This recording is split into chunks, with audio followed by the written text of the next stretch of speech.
इच्छा हुई तो मैं अनेक अर्थ को बोलता हूँ, तो फिर विभिन्न रूपों में अपने रूप को बांट दिया, संसार तैयार हो गया।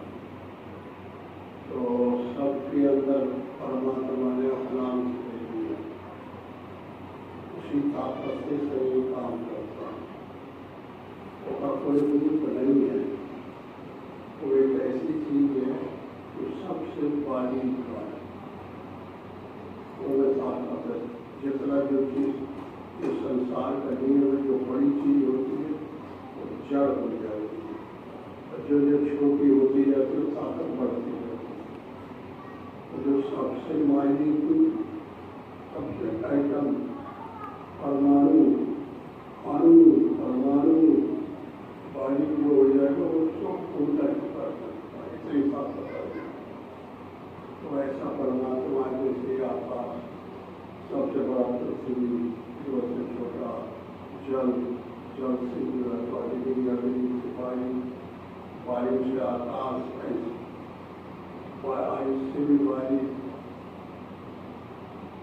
महत्व से वायु, प्रकृति से वायु का अष्टधामूल प्रकृति आत्मा का।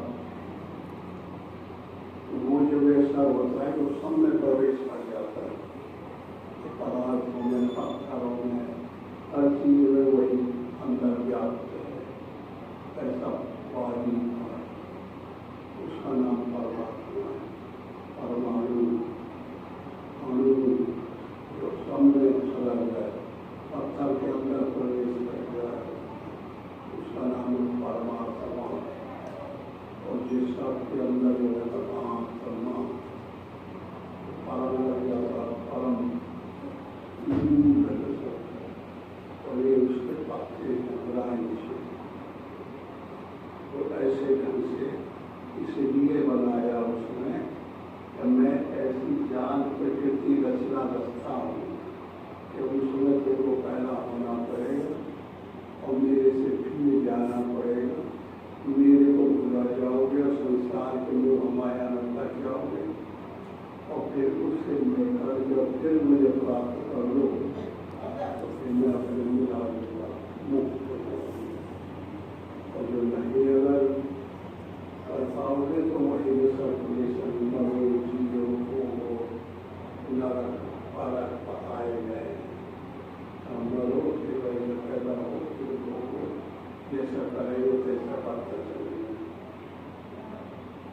और उनके का ये नहीं है कि मेरा शरीर है और इसमें संग से निकल के मुझे प्राप्त करो, तो वो मेरा से कृपा जाएगा। और हर आदमी इससे प्रतीत होता है कि सबका खिंचाव रहता है भगवान की तरफ। कोई ऐसा है कि शांति नहीं चाहता, आनंद सब चाहते हैं। आनंद सही है ये संसार, ये छूटा है, और छूटे में फंसे रहेंगे तो झूठे हो जाएंगे। इसलिए इसमें फंसे से निकल के शांति की तरफ जाए। दुर्गुण माया के परिवार है और दल है, सदगुण भगवान की पलटन है, और दोनों ये व्याप्त है। सदगुणों को पकड़ेंगे भगवान की तरफ जाएंगे, दुर्गुण को पकड़ोगे तो माया की तरफ जाएंगे। समझ में आया? तो इसलिए मानव को चाहिए कि सदगुणों को एकत्र पकड़े और वो फिर सदगुण दुर्गुणों को मार डाले और सदगुण का त्याग कर दो, परमात्मा को प्राप्त। ये हम सब लोगों का धर्म है, जितने पृथ्वी की पीठ पर जन्म लिए। तो इसलिए हमें सबको निरंतर अभ्यास करते रहना चाहिए। जन्म जन्म मुझे जतन कराही, मौत के पास वो नर ही धनवान है जो है हरि के। और परेशानी आ जाए, बीमारी आ जाए, दिक्कत आ जाए, क्या भोग लगे, हमने जैसा बुरा किया था ऐसा ये बीमारी भोग आ गया, भोग लगे लेकिन हम भगवान की तरफ जाएंगे। ऐसा ये प्रण होना चाहिए कि आत्मा का सिद्धांत है, और इनमें कोई सिद्धांत नहीं। माता को माना जाए तो माता रह नहीं जाएगी, पिता को माना जाए तो काल करके बाधित आए, नष्ट हो जाते हैं। परिवार को माना जाए तो रह नहीं जाता है। पदार्थों को माना जाए कि हमारा साध्य है ना। शरीर को माना जाए कि हम ये शरीर है तो ये भी जड़ है, ये कुल रोज में ख़त्म हो जाएगा। तो ये में रहते हुए वो लाभ उठाना चाहिए। समझ में आएगा? हाँ, तो वो में लगे रहना चाहिए। और हमारी प्रकृति भजन करना यह नहीं है कि शाम को करो सुबह करो, नहीं, हमारा स्वभाव बन जाना चाहिए भजन। जैसे स्वभाव बन गया रोज खाने का, रोज सोने का, रोज बोलने का, रोज मैदान, ऐसा हमारा भजन का स्वभाव बन जाए तब उसको परिपक्व माना जाता है, तब वो मानव माना जाता है, तब उसको जो है ऋषि माना जाता है। और रहस्य को जान गया, उसको मनन का मनोरथों को जीत लिया, वो मुनि कहलाता है। वो त्यागी, त्याग को सब तीनों गुणों का त्याग कर दिया, वो त्यागी कहलाता है। वो वैष्णव विष्णु परमात्मा को पा गया, वो वैष्णव कहलाता है। जितने टाइटल है महात्माओं के सब उसको एक को मिल जाती है। तो ऐसी शैली से अपने सिद्धांत को कभी नहीं छोड़ना चाहिए।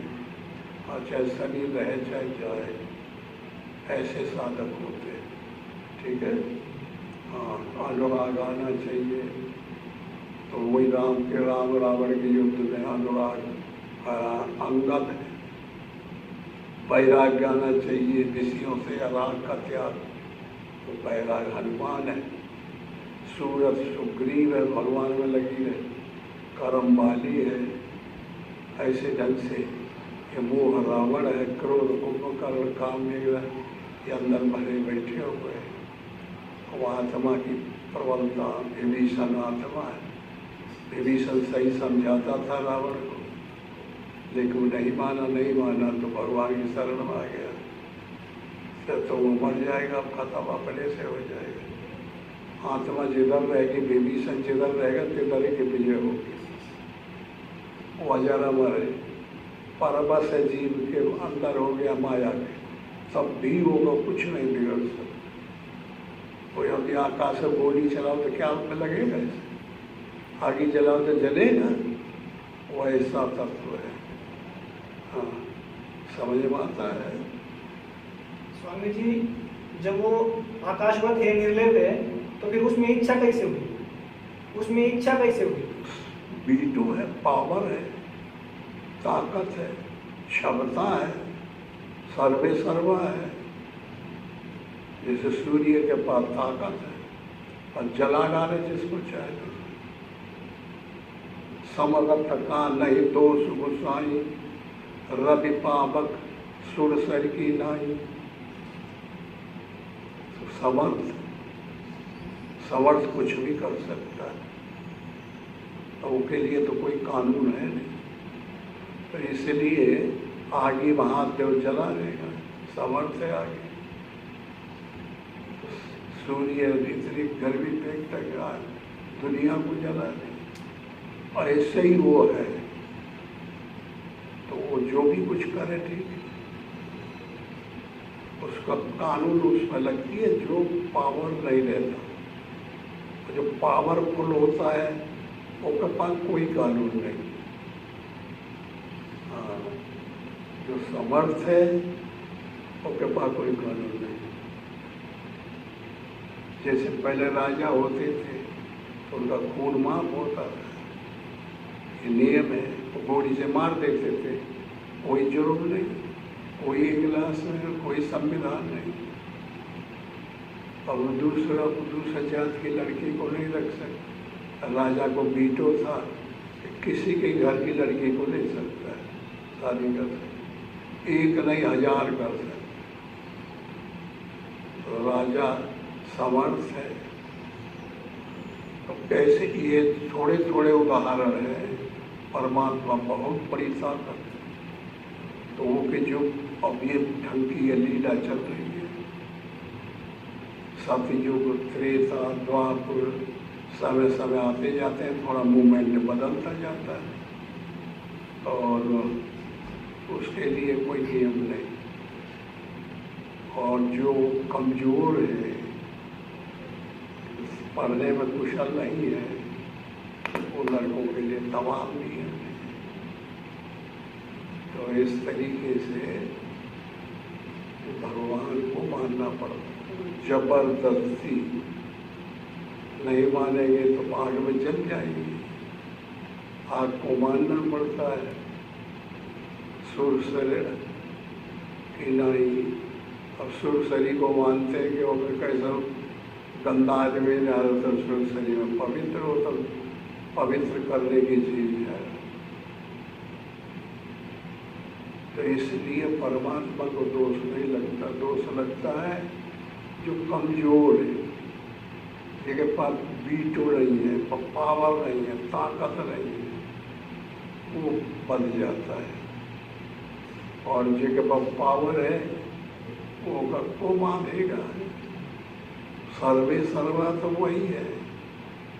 तो इसलिए वो का स्वरूप ऐसे नहीं समझा जाता है कि जैसे ऐसे अलग कोई हो।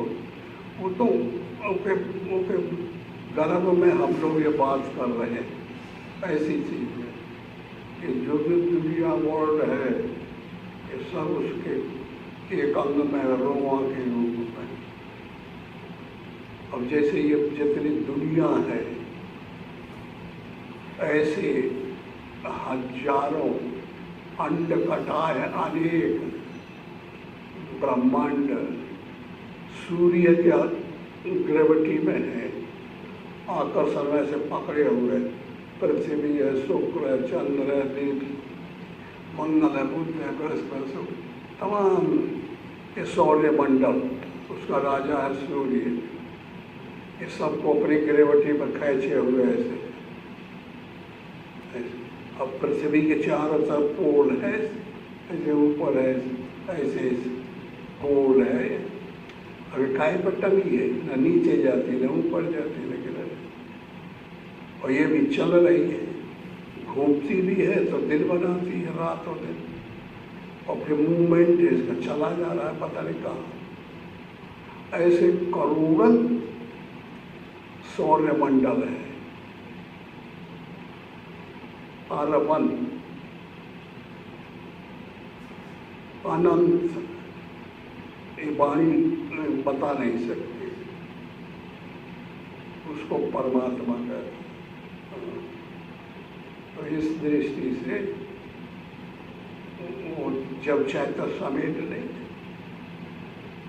भूडोल करके खत्म करके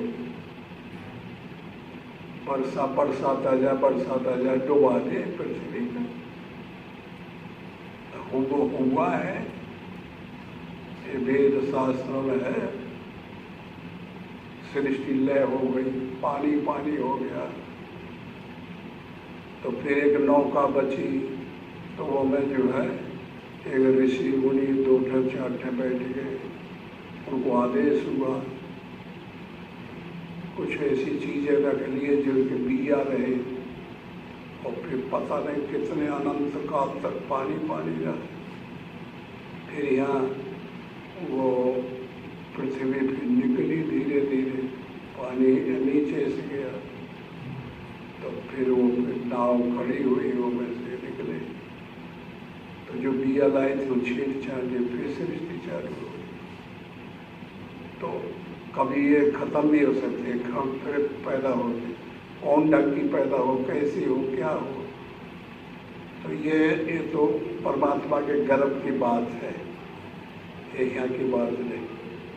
तो जो मानव धर्म के लिए, मानव के लिए धर्म निर्मित किया गया है, ये धर्म कहते हैं धारण करने को। हृदय में धारण करो किसको, जो सबसे सुप्रीम है, सबसे श्रेष्ठ है, उसको जो धारण करता है वो धर्मी, और वो धर्म है परमात्मा। इसलिए धर्म को धारण करो। ये ढंग से जो है ये सृष्टि का नियम है। इसलिए हमारा सबका ये नियम है कि सब कुतर्कों को त्याग के परमात्मा ने चारों तरफ अंतःकरण में मन को दिया है। मन वितर्क तर्क वितर्क करे, बुरे भले सब पर कर सकता है, परमात्मा के खिलाफ भी कर सकता है। ये मान्यता दी गई है माया को, झूठा भी सही बता सकता है। तो ऐसे ढंग से ये मन करता है, लेकिन मन स्वयं अपने आप में झूठा है, इसलिए उसकी बात नहीं चल पाती है।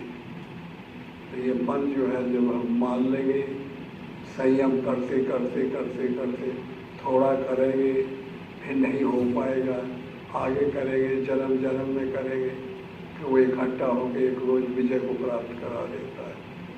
तो उसका मन जो है जब ये सरप है, ऋषियों में दौड़ता है, फिर मन मर जाएगा तो गरुड़ हो जाएगा, और गरुड़ जब हो जाएगा तो विषय रूपी सर्पों को खा डालेगा। तो जहाँ मन गरुड़ हुआ तो विष्णु भगवान की सवारी देगा। जब विष्णु अंदर आ जाएगा तो बस फिर लक्ष्मी उसकी पत्नी सब चीज़ अपनी हो जाएगी। समर्थता आ जाती है शरीर से। जब समर्थता आ जाती है, ताकत आ जाती है परमात्मा के आभा के आने से, तब फिर उसका कल्याण होता है। तो अभ्यास करते रहना चाहिए हमें, इसी में जीव लगा देना चाहिए, निरंतर त्याग करना चाहिए। संसार ये झूठा है, विषय झूठा है, परिवार झूठा है, कोई चीज़ सही नहीं है दुनिया में। नेत्रों से जो दिखाई पड़ता है, कानों से जो सुनाई पड़ता है, नाक से जो सूंघना पड़ता है, बॉडी जहाँ तक जाती है, हाथ जाते पकड़ते, पैर जहाँ तक जाते, इंद्रिया जहाँ तक विषय करती है, ये सब माया है। गो गो चर जहाँ लगे मन जाई, सो सब माया जाने भाई, ये सब माया है। माया माने है नहीं। प्रेम होता है कि हम खाने में प्रेम करें, खाना है थोड़ा ही, झूठा है लहटा के हमको ले जाएगा, मार डालेगा। विषय विषय करे, स्त्री रख ले, विषय करे, विषय है थोड़ा ही, नष्ट कर देगा साधक को, फिर अब हंसेगा रोके। तो इसलिए जो छोटी चीज़ है उसका त्याग करना चाहिए। और जो तीनों काल में अबाधित है, जिसको बाध नहीं कर सकता, मार नहीं सकता, वो अबाधित है, उसको भजना चाहिए। और जो तीनों काल में बाधित है ही नहीं, उमा कहूँ मैं अनुभव अपना, सत हरि भजन जगत सब सपना। जैसे सपना देखे और वो में लड़ रहे, झगड़ रहे, सर्प काट लिया है, स्वप्न देख रहे, राजा बन गए हैं, भिखारी हो गए, मांगते खाते को खाना नहीं देता, ये स्वप्न दिखाया करते कभी कभी, और जागने पे प्योर रह जाता है। हाँ, ऐसे ही ये दुनिया है। भगवान जब मिल जाएंगे तो ये ना रह जाएगी, कि रहते हुए बेकार हो जाएगी। तो इस तरीके से परमात्मा को भजना चाहिए। कर्म वचन मन मूल गति, भजन करें निष्काम। हम भजन करें, भजे भगवान को, और हम उसके बदले कुछ चाहते नहीं। हमको कोई चीज़ नहीं चाहिए, अनपेक्ष रूप से रहना चाहिए। कभी भी किसी चीज़ की इच्छा हो गई, वो माया बन जाएगी, वो हमको नष्ट कर देगी। चाहे खाने की, चाहे कपड़े की, चाहे रहने की, ये बहुत भारी कसौटी है। महात्माओं को कोई इच्छा, जो अपने से मिल गया पहन लो, अपने से मिल गया खा लो, व्यक्ति से क्रोध करो तो भागो, कभी नहीं मांगना चाहिए। सिर्फ निष्काम कर्म करो, निष्काम कर्म करो। कर्म करना हमारा धर्म है, फल नहीं लेना, हम फल नहीं चाहते, फल भगवान का है, ये सिद्धांत है। ऐसा जो साधक निरंतर अभ्यास करता है तो परमात्मा को उसकी समझ में आ जाता है, बुद्धि में आ जाता है, मन में आ जाता है। तो जब आ गया तो शांत हो जाता है, गंभीर हो जाता है। लक्ष्मी जब बगैर पूछे पैसा आ जाता है, बगैर पूछे धन चला आता है, बगैर पूछे जो चीज़ है तो चली जाती है। यही उसके लक्षण है। विष्णु जब आ गए, गरुड़ मन हो गया तो लक्ष्मी भागी चली जाती है। कोई चीज़ की उस जगह तक कमी नहीं पड़ती, समझे। ऐसी शैली कब आती है? जब हम निष्काम हो जाएं, हम अनपेक्ष हो जाएं, इच्छा से रहित हो जाएं, इच्छा न करें किसी चीज़। और भाई जो मन से इच्छा होती है, इसीलिए गुरु बनाया जाता है। गुरु सबसे बड़ा होता है, भगवान भगवान कुछ नहीं, गुरु सबसे बड़ा होता है। गुरु के द्वारा भगवान आता है समझ। तो गुरु जब बनाया जाता है तो क्या होता है? गुरु मन को ले लेता है और मन को वो खा जाता है, समझे। मन जहाँ ले लिया तो अब मन से तुम काम करोगे। तो जब हम हमारे शिष्य हो गए, बन ले लिया, तो अब मन से तुम कुछ काम नहीं कर सकते, क्योंकि हमने तो मन गुरु बाबा को दे दिया। अब आप क्या कर सकते हैं? कोई संकल्प नहीं कर सकते, कहीं जा नहीं सकते, कहीं बदल नहीं सकते। जो कहते वो हम करते जाते। ऐसा साधक होना चाहिए, तो वो सबसे उत्तम कहलाता है। हाँ, तो उसको परमात्मा खुश होते हैं। और जब परमात्मा खुश होते हैं तो चाहे जैसा हो उसी को ताकत दे देते हैं। और ज्ञानेश्वर कौन भजन किए थे? उनका बाप रहा तो वो मैं शादी करके भाग के सन्यासी हो गया। तो जब सन्यासी हो गया तो जब जैसे सन्यास रहा, करीब है बहुत मौत के आ गई तो वहाँ पहुँच गई आश्रम में। तो जब जैसे नहीं वो गुरु बाबा जो रहे महात्मा अच्छे, उनकी समझ में आया कि ये इनकी पत्नी है। तो बुलाया, बोले भाई तुमने झूठ क्यों बोला कि हमने शादी नहीं किया, हम संन्यास नहीं रहे थे तुम लोग। तो कुछ ना बोल रहे, तो जा ये दंड है तुमको, गृहस्थी में जाओ। और महाराष्ट्र में ऐसा नियम था कि गृहस्थी में जो चला गया संन्यास तो 60,000 वर्ष नरक का कीड़ा बनता था। सन्यासी होकर के फिर विषय करना, सन्यासी कहते हैं भगवान को, जो न्यास है। तो बस वहाँ के बाबा जितने रहे दूर, भजले हरि को एक दिन तो है जाना, भजले हरि को एक दिन तो है जाना। और ये हमसे भी अच्छे ढंग से वो बताते। तो फिर वही जो निकलने जाते हैं, कल सन्यासी विषय कर दिया तो ये देख देख में नरक हो जाएगा। तो चारों तरफ से घिरे घर में बंद कर दे और हल्ला मचा में गांव गांव रेरा मचा दिए। और वो गुरु की आज्ञा से बच्चे पैदा किया है। तो 3 लड़के और 1 लड़की पैदा हुई। और फिर उनको खाने को न मिले कहीं, और जहाँ भी जमीन रही जात रही वो सब लोग जो है झूठ बोल के और उनसे कर्ज रहा, तुम्हारे बाप लिए थे, ये लिए थे, तो वो जमीन सब ले लिए, घर से निकाल दिए। अब मांगत का मांगने का सब प्रतिबंध लगा दिए। जहाँ जहाँ झोरी ऐसे करे आटा दे तो एक ऐसे निकाल दे, वो गिर जाए, सब खाने को भी न रह जाए। तो वो लड़के छोटे छोटे थे, एक बड़ा था और फिर ज्ञानेश्वर। बड़े का क्या नाम था?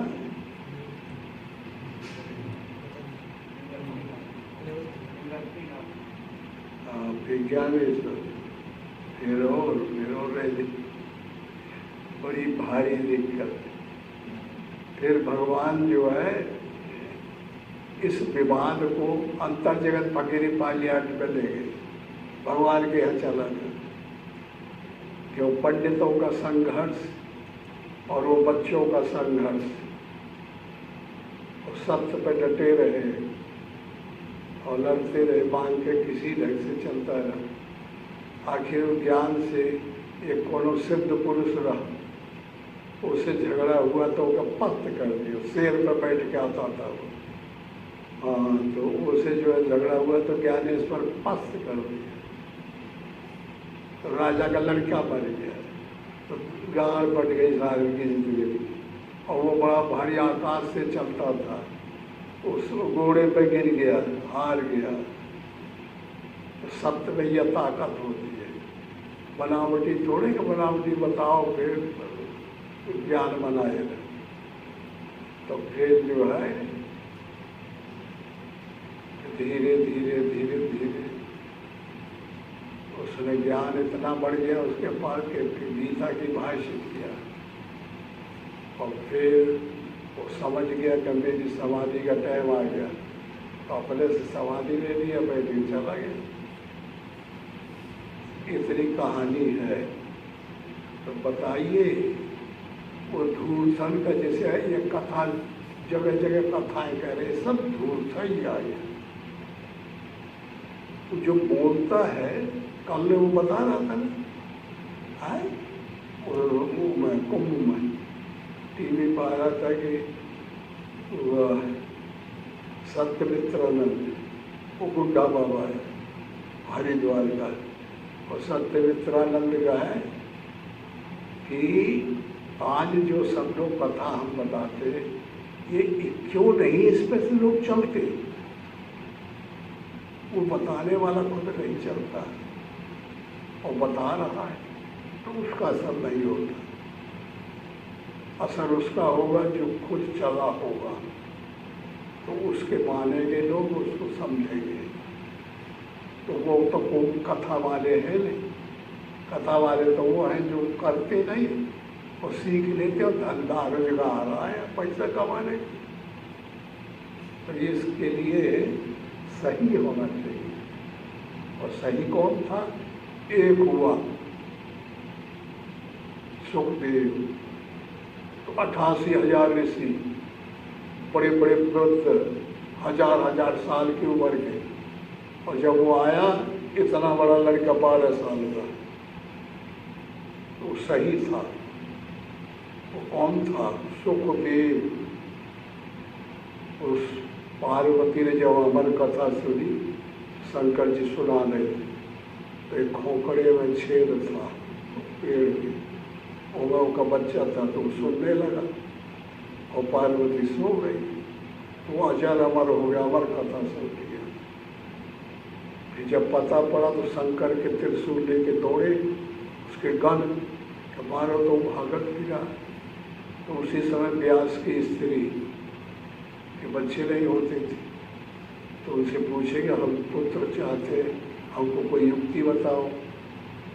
तो व्यास बड़े भारी कवि रहे, भगवान का अवतार था। उन्होंने कहा कि एक पैर से खड़ी होके सोवे और मुँह फाड़ के उपांशु परावाणी से ये मंत्र जपो। तो वो मारे डर के त्रिशूल के भागा, तो वही मुँह में घुस गया। तो 12 साल मुँह के पेट में रहा और निकला नहीं। 12 साल के बाद जब निकला तो भागा जंगल, तो बुढ़ा व्यास भी भागते चला जाए उनके पीछे पीछे, करे ज्ञान नहीं से अब कहाँ जाते, मंत्र ले ले, गुरु बना ले। तो फिर वो सुनता जा